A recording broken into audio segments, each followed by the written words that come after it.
Tere,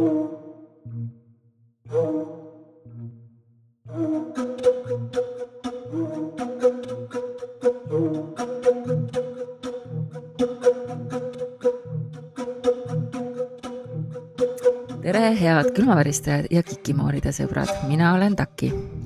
Ja mina olen Heidi. Heidi läks kohe oma relax hääle peale. Läks kohe oma relax hääle peale ja keegi helistas sisse. Ja. Kuidas meil läheb? Kas meil on griipikevad? Ei ole praegu. Või noh, nii palju on, kui ise teeme griipiks, vaata selles mõttes, et mina väga ootan, et sellel nädalal pidi uus Project Veeri osa tulema välja. Okay. Ma eeldan, et see on üsna griipi. Ma loodan. Mina nägin kuskil YouTube'i pealkirja, et Nick Roff ühineb taas Ghost Adventuresiga ja ma ei ole sellesse rohkem vaadanud, aga see tundub üli ebatõenäoline. Ma nägin ka seda kusjuures täna. Jep. Ja kas sa lugesid seda ka? Või ma ei lugenud, ma nägin ka nagu lihtsalt seda. Okei, ühesõnaga järgmiseks saateks ma olen järele uurinud asja. Ma ei ole jätkuvalt ostnud oma kaamerasse sisse SD-kaarti, aga nii palju, kui ta mulle viskab neid teavitusi ja nii palju, kui ta alguses salvestas mingi tasuta nädala ajane, siis jätkuvalt tõesti on neid orbasid nii palju ja kusjuures nagu ühe video peal oli nagu ma sain, see oli tõesti putukas ja see oli nagu väga arusaadavalt putukas. Nagu niimoodi liikud. Nagu lendavad putukad on, kui need infrapunasse jäävad. Ja ühesõnaga ma olen nüüd jõudnud kahtlevalla seisukohale, et kas kõik need orbid on tõesti tolm ja putukad või on seal midagi rohkemat. Aga ma ostan selle SD-kaardi. Ma lihtsalt tõstsin kõik asjad Euronixis korvi. Telefonist tegin seda, ei ole makstud reklaam kahjuks. Ja siis ma tahtsin ikkagi ühesõnaga ärikliendina tellida tehnikat ja siis ei õnnestunud mulle sisse logida ärikliendina, sest ma unustasin ära, kuidas see käib. Ühesõnaga, see jäi täiesti lihtsalt selle taha, et ma olen õhtuti ebakompetentne, väsinud peaga tegelema asjadega. Tuli näiteks täna teavitus, et demo tellimus on canceldatud, siis ma olin, mis asja? Ja siis ma nüüd siin pool tundi veetsin praegu, et aru saada, milles probleem on, kui ma panen oma krediitkaardi numbrit sisse ja ta ei võta seda. Kui ma kirjutan ühe asemel 0, siis jah. Aga ma ei saanud aru tükk aega, ma panin 5 korda sisse ja kogu aeg ma tegin sama vea. Nii et Merkuuri retrokraad võib läbi olla, aga mitte minu jaoks. Taki juures elab Merkuuri retro edasi, kes igatsema hakkab siis. Ja meil ongi Merkuuri retro varjuperiood ka veel, nii et ongi paras aeg võtta ja lõpetada ära need asjad, vanad lõpetamata asjad, mis siin Merkuuri retro ajal said üles võetud, ehk siis mul jäi üle väga palju tükeldatud lugusid. Ja nii et minu poolt tuleb tükeldamine Vol 2, aga kuna Heidil on teist sorti lood, siis vaatame, kas me leiame siit mingi teise ühendava teema. No jah, äkki leiame. Vaatame.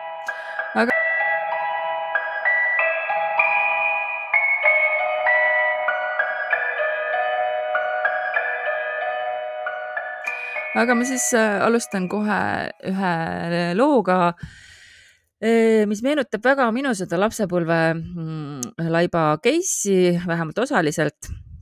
Me lähme siis juunisse 1994, kui siis leidis prügiämbrit tühjendama läinud linnakodanik Tallinnas Männiku tee 92 maja juures olevast prügikonteinerist veriseid pabereid ja kaltsu. Ja kuna ta siis arvas, et ta nägi seal rämpsu sees ka ikkagi moondatud ja verist inimkeha, siis ta teatas oma leiust politseile, hästi tehtud. Ja kui Nõmme politseinikud kohale tulid, siis nad tõepoolest leidsidki prügikonteinerist tükeldatud inimkeha. Vot, siis mitte ainult Soomes, vaid ka... Ja mitte ainult Tartus, Karlovas, vaid ka... Igal pool. Aga siis Nõmme politseijaoskonna vanem inspektor ütles Päevalehele. Selle ajal, kui meie kohale jõudsime, olid inimesed laiba asukohast umbes paarkümmend meetrit eemal asuvast prügikonteinerist leidnud ühe laibale kuuluva jala. Tõime ka selle ära. Keha küljest puudus ometi veel 2 kätt ja 1 jalg. Neid me prügitunnidest ei leidnud. See on nagu pusle. Nagu pusle, inimpusle. Ja siis ühed politseinikud ootasid siis surnukuuribussi ja teised otsisid siis laiba puuduvaid kehaosi ja siis kolmandad küsitlesid ümbruskonna elanikke, et siis teada saada, mis seal siis juhtunud oli. Ja muidugi õnneks see kõik tasus ennast ära. Nimelt siis Nõmme T92 asus turvakodu, mida tunti siis rahva seas nimega Üpruse turvakodu. Ja sinna läksid siis äsja vangist vabanenud inimesed, kui neil kuhugi mujale minna ei olnud. Ja ilmselgelt siis selles majas on tavaliselt ikka kaklusi ja tülisid ja viinajoomist ja see politsei vaneminspektor siis ütles, et sellest majast me kuriteos kahtlustatavaga leidsime. Oli teine oma toa ukse lukku keeranud ja nii vintis, et ei saanud veel päris täpselt aru, mis toimub. Vastu ta ka ei hakanud ja võttis süü omaks. Ja kahtlustatuna siis peeti kinni 55. aastal sündinud Aleksandr, kes siis näitas politseile kätte koha, kuhu ta oli peitnud oma ohvri 46-aastase Reinu 2 kätt ja 1 jala, mida politseinikud ei olnud. Vähemalt purjus oli, aga ma seda mäletas. Seda mäletas, jah. Ja siis Nõmme politseikomissar Jaan Valtna rääkis, et see tüli oli siis tekkinud ühise joomingu käigus, nagu väga sageli.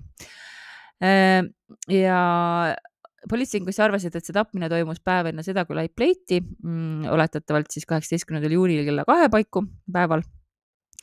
Ja nii palju, kui siis laiba tükeldatud kehal olnud haavadest aru võis saada, saabus siis surm noalöögi tagajärjel, mis tabas kaela arterit.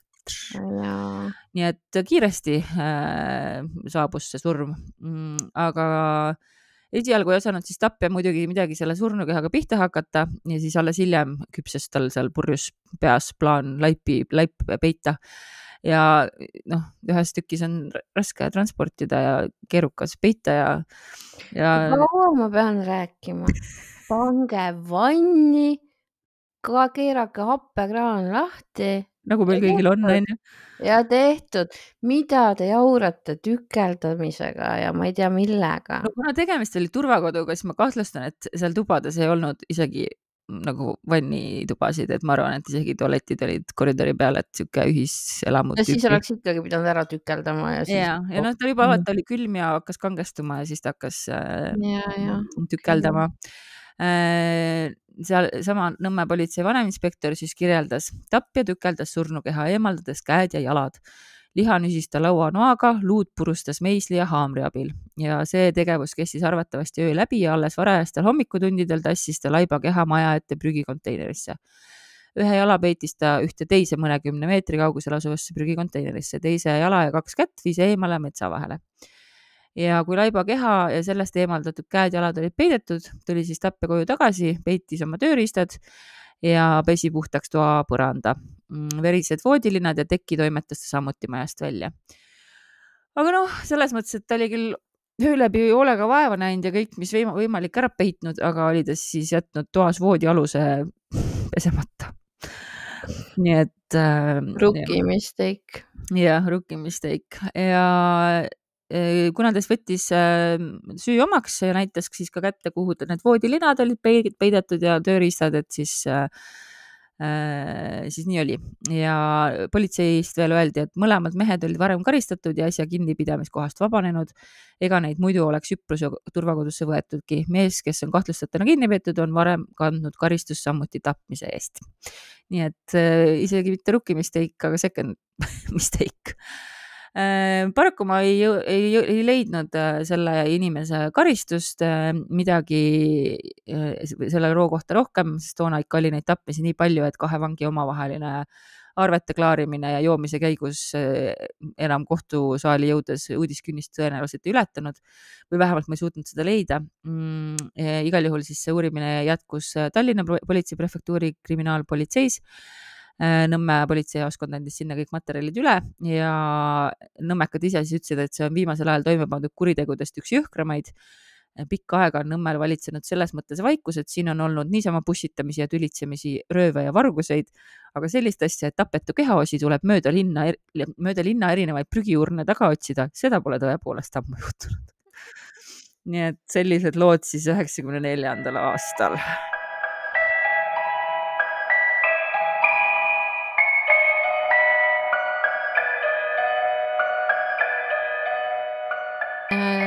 ma teen takitana.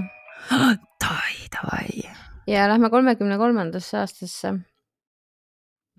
Ja nimelt siis 13. detsembrisse.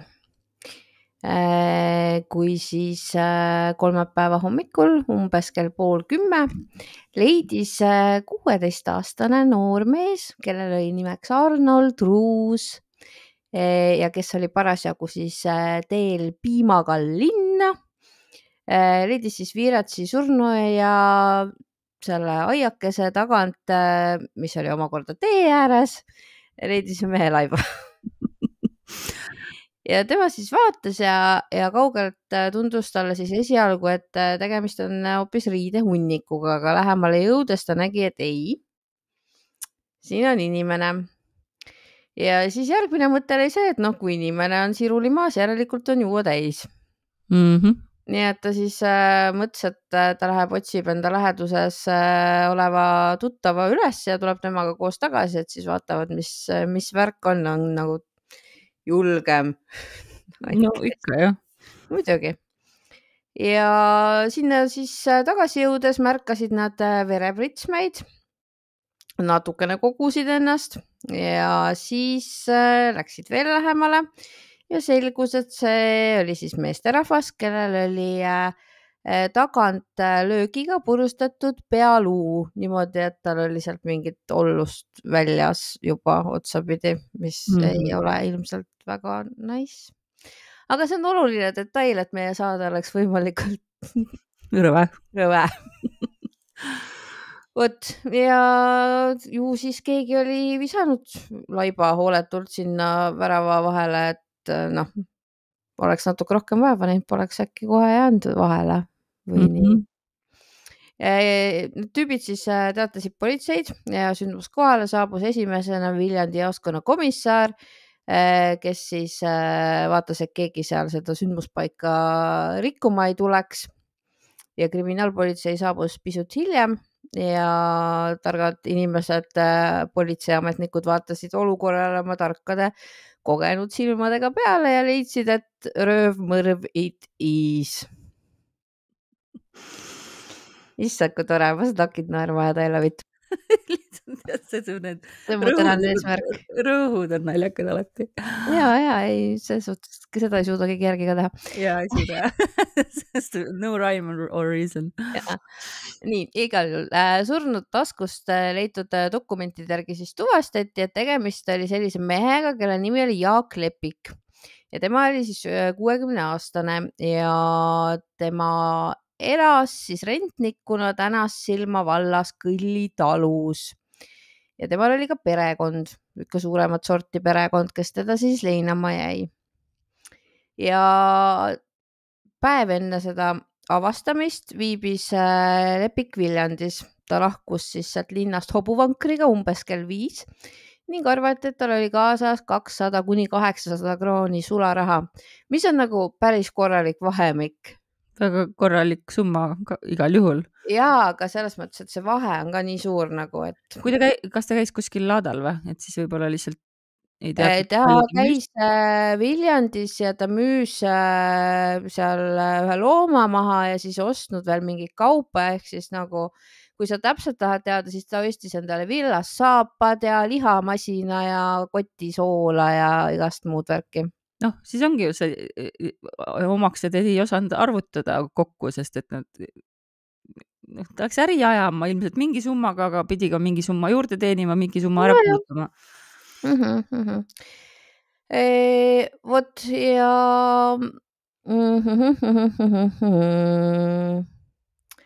ja kella 9 ajal õhtul leidis siis Vanavõidu mõisa endine raamatupidaja ühe hobuse ja vankri sealt Viiratsi surnuaia lähedalt. Ja see anti ka politseile üle. Ja arva ära, kelle vanker see oli? Jaanikese vanker. Jaanikese vanker. Ja arva ära, mis vankri peal oli? Ma ei tea. Verepritsmed. Okay, ma mõtlesin kogu see kaup, mis ta ostis. Ei. Verepritsmed olid, see on oluline. No vot, ja siis hakati mõtlema, et mis värk oli, kuidas see siis täpselt seal toimus. ja pandi siis selline tore oletus paika, et kurjategija kasutas tõenäoliselt siis niisugust korralikult kasepuu toigast, millega andis siis ohvrile selja tagant löögi. Ja see toigas murdus löögi käigus 2 ja pikem osa sellest jäi surnu kõrvale ja lühem verine roikatükk leiti siis hiljem tee äärest. Ja lisaks leiti ka lühike pajuvits, millega siis ilmselt hobust siis juhiti. Nii, ja meie ohver Jaak, temal oli siis niimoodi, et temal olid kõik 6 nööbid lahti ja kõik muud nööbid ka lahti tehtud. Ja oli selge, et tema taskud olid läbi otsitud. Ja ainus asi, mis alles oli üks uus 20-kroonine rahatäht, mis oli siis jäänud ründajal kas märkamata või siis jäetud sinna lihtsalt igaks juhuks selle jaoks, et natuke segadust tekitada. Kõik jäljed viivad sülditehasesse. Sa said kasutada seda. Ja kogu kaup, mis siis vankris oli lisaks mingile põhuunnikule, mis seal oli, ehk siis kogu see värk, mille ma juba enne ette loetlesin, mis ta sealt ostis endale, ka see oli kõik alles ja sellele poolt keegi käsi külge pannud, mis siis tõenäoliselt võiks näidata seda, et järelikult mõrvar tahtis saada sularaha. Sellega on alati lihtsam. Jah. Ja Lepiku püksitagumik ja kasukas olid väga tolmused, mis siis omakorda viitas sellele, et tõenäoliselt siis tee peal ta selle laksu sai ja siis ta lohistati mööda teed siis sinna surnuaeda. Oota, lund ei olnud siis maas või? Kust ma tean? Võib-olla natuke oli. Ei, detsembrikuu. No jaa, aga on selles mõttes... Aga vanker mitte saan. No jah, ju siis mitte. Või veel vist jah. Ma arvan, lihtsalt hea küsimus. Mul ei teki kordagi seda küsimust. Ei, ma lihtsalt kogu aeg kujutlesin, et kas need verepiritsmed olid nagu lume peal või? Okay. Ilmselt mitte siis. No vankrid ikkagi lumest ei sõida. Äkki oli nagu siuke lumi nagu täna hommikul Tartus, no? No lund sadas ka täna, kui ma koju sõitsin, mis oli väga veider, sest päike paistis samal ajal. Jaa, hästi huvitav ilm oli. Okei, anyways, ja surnukeha lõpetas seal siis, kus me juba kõik teame, et see lõpetas, eks ju. Nii, aga teate, mis veel tore oli või? Või mitte niivõrd tore. Kuigi see tapmise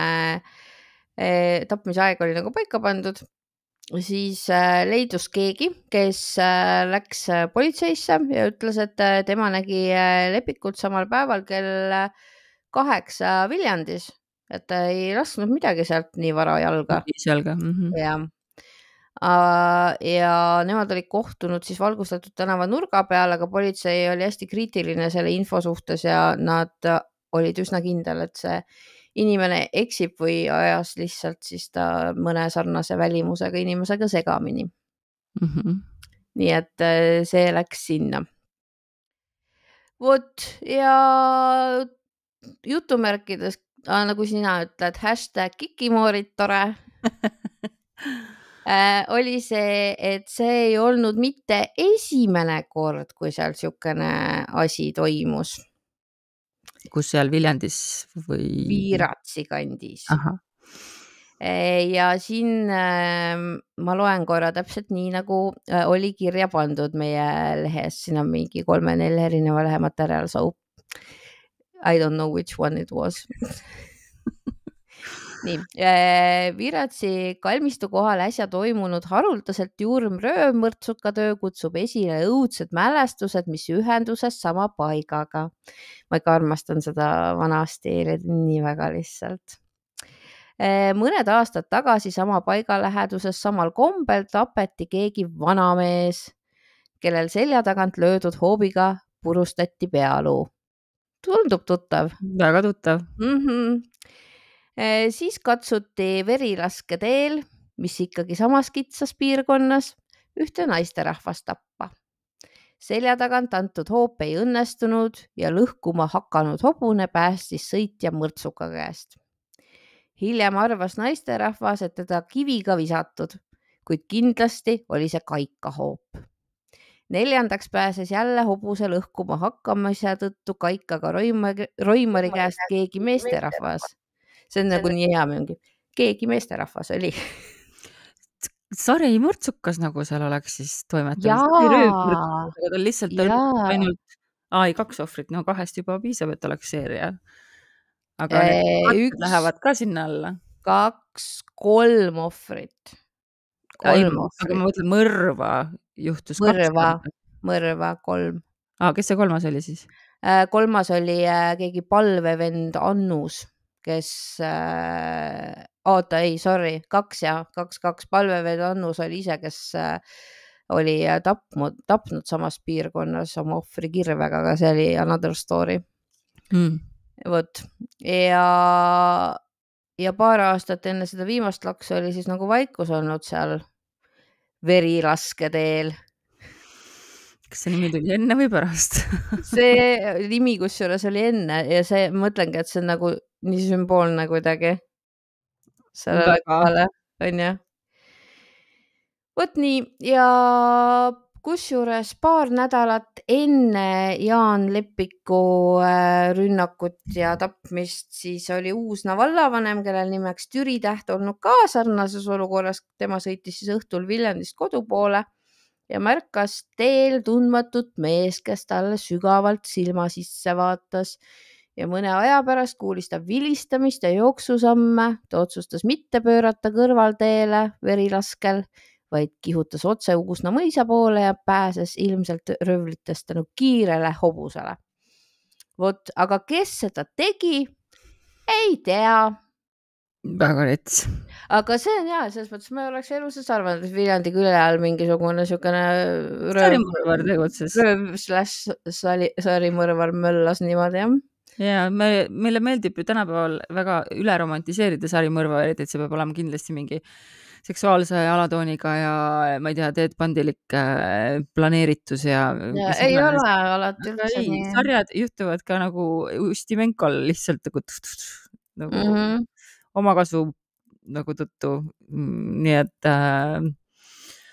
see on, ma arvan, et see on hea pealkiri meie saate. Ja kusjuures meil vist oli olemas ka ohvripilt ju, me veel imetlasime. Jaa, Kenist, jaa, väga ilus on oli. Selle panen ekraanile, siis saate teie ka imetleda, sest tõesti oli kena mees. Jaa, nii et mul on siin üks tühi pits, mille ma panin, kui mul hakkasid tuled vilkuma. Nii et siis terviseks Jaak Lepik, jah. Siin peal on kirjas All my mates went to London, all I got was this lousy shot. All my mates went to Viljandi and all I got was this lousy shot. Aga kas see on see koht, kus me tavaliselt teeme väikse pausikese? Ma usun, et see võiks see koht olla küll, jah. Jaa, see on mõnus koht, sest et me saame rääkida meie lemmikutest, meie patreonidest, kes aadressil patreon.com/kikimoorid meid toetavad. Ja selle eest, et te meile toetust pakute, siis meie anname teile 11 vastu. Loodame, et sellest piisab, aga alati proovime rohkemgi veel välja mõelda toredaid asju, mida teile jagada seal. Saated saate varem kätte, boonusosad saate, kui me tonte lähme küttima, siis selle saate nädal aega varem kätte ja vaatame koos teiega seal ja saate teemasid valida ja saatemärkmed ja. Sa unustasid enda koduvideod. Ja juba hakkasin ütlema, et äkki koduvideod. Ma võin ka panna täna koduvideo sellest, kuidas mul ei ole enam seinas tapeeti. Ja, mis juhtus siin salvestuse ajal. Eks vaatad, kas sa lõikad selle välja või jätad sisse, aga... ei noh, eks ma vaatan, eks ma tõenäoliselt lõikan välja, aga jah, selles mõttes saab. Ja mina saan sinna tõesti panna tegelikult mu paar asja salvestasin, aga siis te näete mu väga-väga segamini elutuba. Ta ei ole segamini, see on boheemlaslik elegants minu meelest.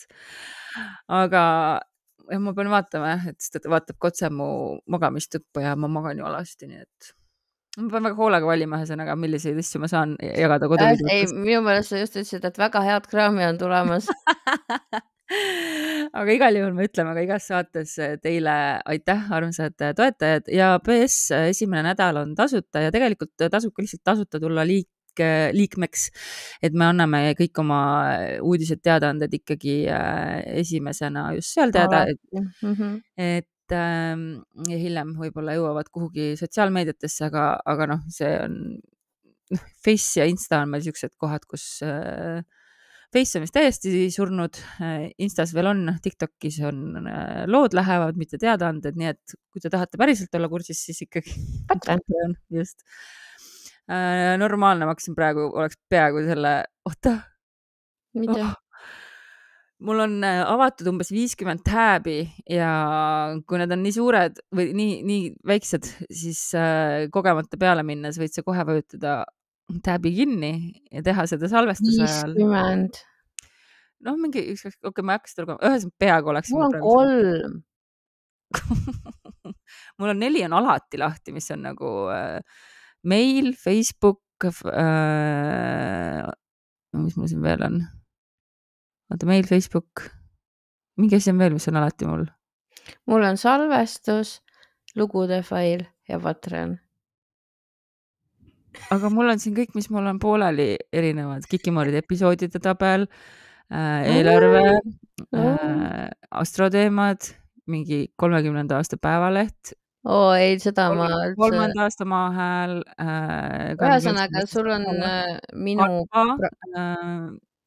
Meta business jutt, Meta ongi vist mul see, mis ma, ühesõnaga. Minu brauser eile.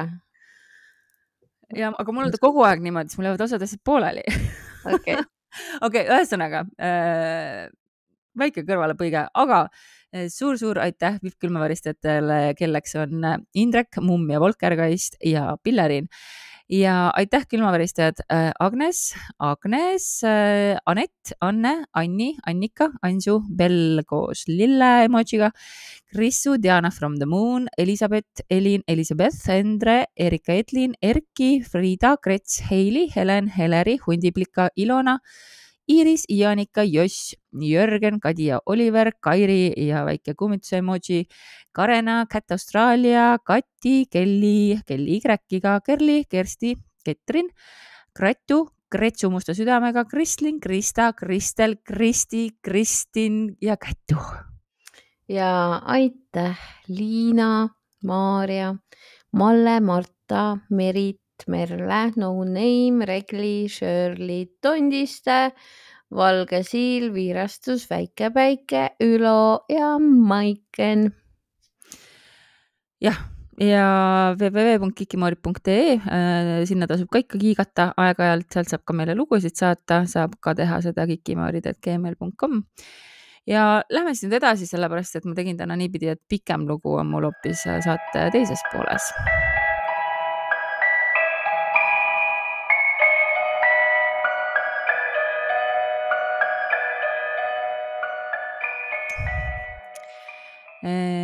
Nii, kas meil on praegu juba mingi teema ka tekkinud või?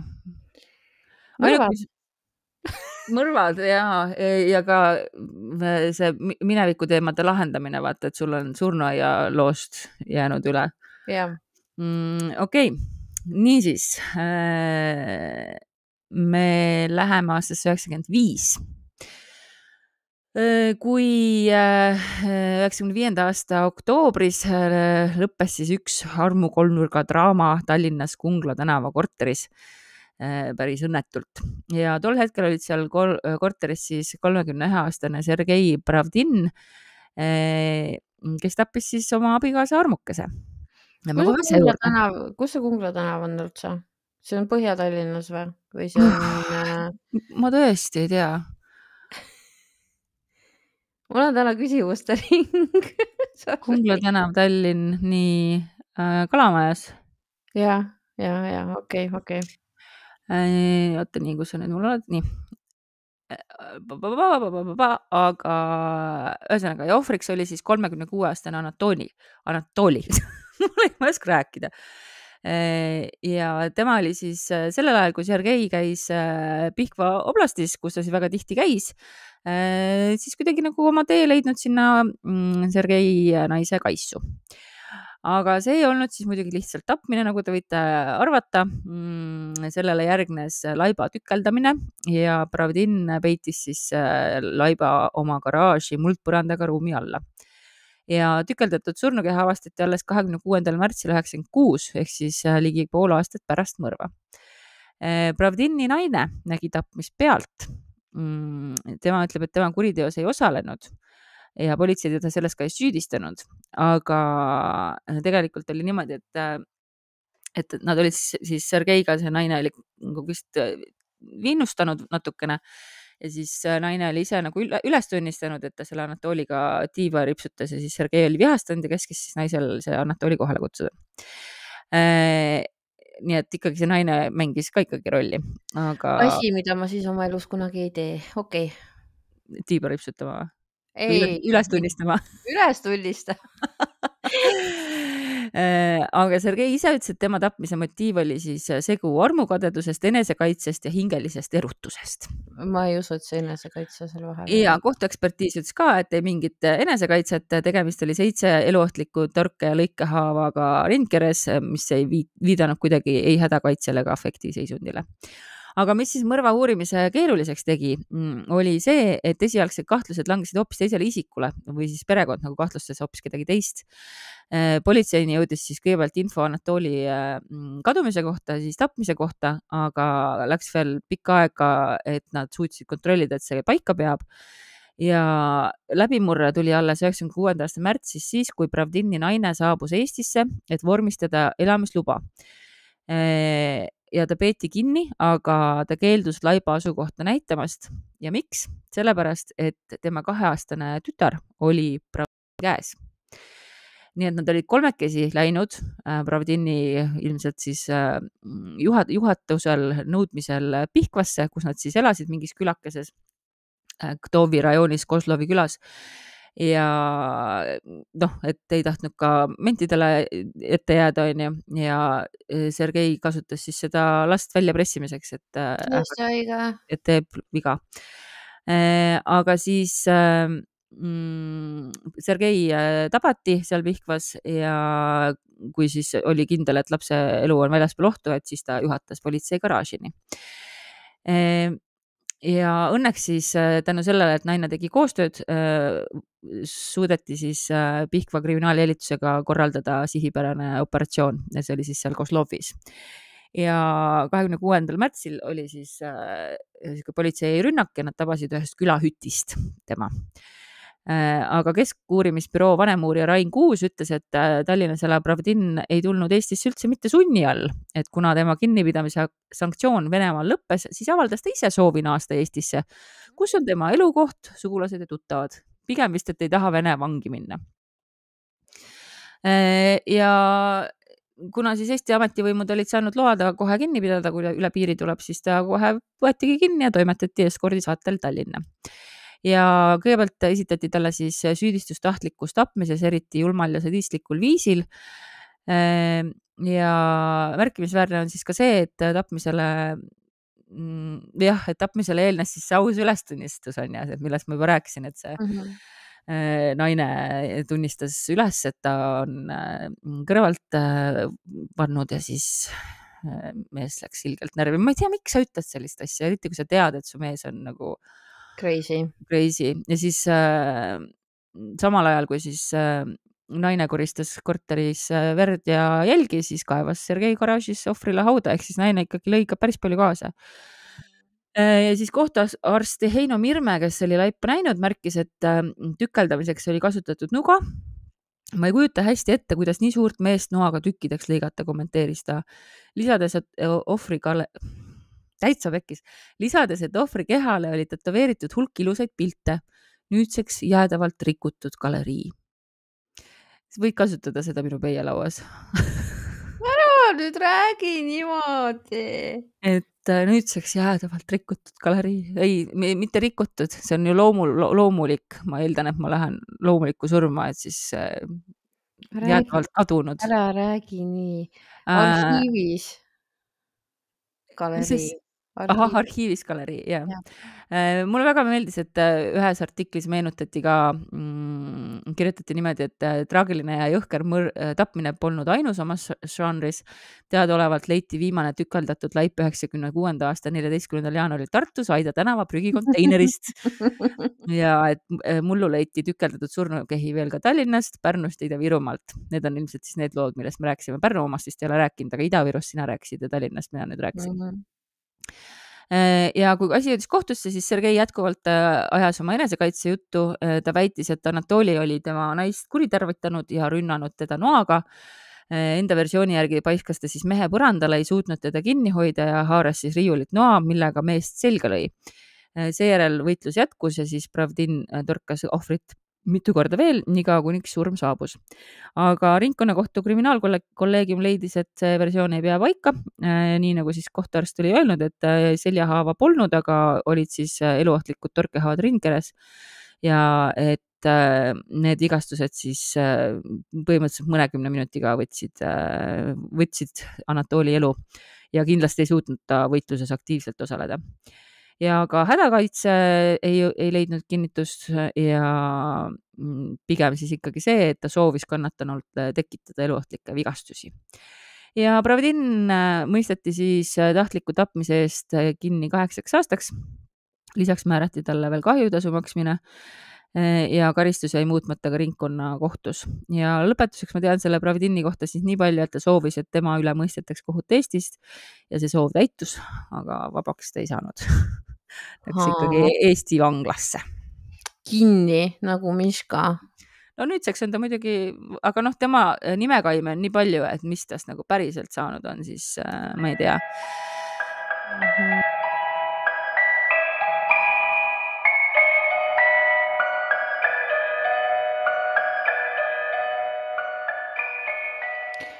Kummitame ka natuke või? Kummitame natukene ja siis mul on üks tükeldamise lugu veel boonusesse, kus on eriti rõve foto. Nii et. Aga ma teen ühe pisikese kummituse. Ja need on mu sellest Quora varamust pärit kummitused ja niisugune tore jutukene siis. Veetsin oma põhikooli ja keskkooli aastad elades väga vanas majas. Arvan, et kõige õõvastavam kogemus oli 2 sündmuse vahel. Kas see, kui ärkasin ja nägin kedagi oma ukse avas seisvat või see, kui minu nahal hakkasid ilmuma kriimustused? This or that. Ja. Kumb on rõvedam? Kriimustused ikka, on ju? Jah. Samas, kui sul on kassid, siis on jälle üks hea asi, mida saab kassidega kaela panna. Aga kuju, mis seisab ukse peal, ei saa kasside peale panna. Kass ei kriimusta, nii et see igal juhul oleks nagu error. Sa ei saa kunagi välistada, loomad on loomad. No jaa, aga okei. Nii. Esimene juhtum toimus, kui olin umbes 15 või 16. Siin on jälle see, kurat, võelge välja, kui vanad.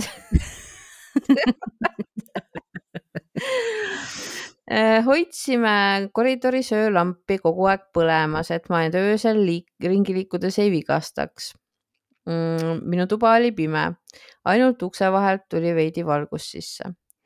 Ühel ööl ärkasin kella 2 või 3 paiku, kellaajast me ka ei tea midagi. No sa ei tea ju öösiti kellaajast midagi. Fine. Ja nägin enda toa ukse avas tüdruku siluetti. Oota. Ma tean, et see on praegu ilgelt ebaklimaatiline, aga mul tuli praegu tuli meelde, et täna hommikul mul oli nii raske tõusta ja ma otsustasin nagu poolunes, kui ma viibisin ja lükkasin kella edasi, et kõige õigem oleks, et kui me hakkaksime nimetama neid tunde, mis on nagu enne südapäeva ja pärast südaööd miinusega. Ehk siis minu kell helises -7:12 ja et plussi lähevad tunnid alles siis, kui ma olen jõudnud üle südapäeva. See tundus üliloogiline sel hetkel. Nii et kell oli -2 või -3 öösel ja ukse avas seisis tüdruk.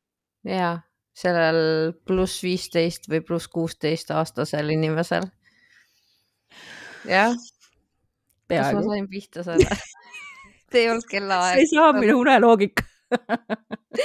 Nii, ta oli minust veidi väiksem, umbes 150 sentimeetrit pikk ja tal oli krunni sätitud juuksed. Arvasin esialgu, et see on mu väike õde. Küsisin talt, et mis lahti on, aga ta ei vastanud mulle midagi. Ütlesin siis, et mingu tagasi magama ja keerasin end selili. Aga just siis, kui olin uinumas uuesti, tundsin oma voodi jalutsis raskust. Sa oled selili ka, mis on nagu luupainajatele lemmik. Silmi avades nägin seda sama tüdrukut minu madratsile seismas. Kumbki tema jalgadest oli mõlemal pool minu pakluid ehk siis nagu jalatärki. Ja ma olin hetkeks šokis ja peaaegu karjusin. Siis pilgutasin silmi ja ta oli kadunud. Ma ei tea, miks see on veel õudsem. Eriti kui sa tundsid. Ma ei tea, see on nii rõve. Ülirõve. Teine kogemus kestis aastaid. Ärkasin vahel hommikuti, avastades oma rindkeralt ja õlgadel punaseid kriimustusi. Need olid valulikud ja piisavalt tugevad. Need jätsid piklikud, sellised kõrged need jäljed, vaata nagu kui on nagu tõmbatud kõvasti, siis see haava koht on nahast nagu üleval pool on ju. Täpselt nii, nagu keegi oleks küntega kraapinud.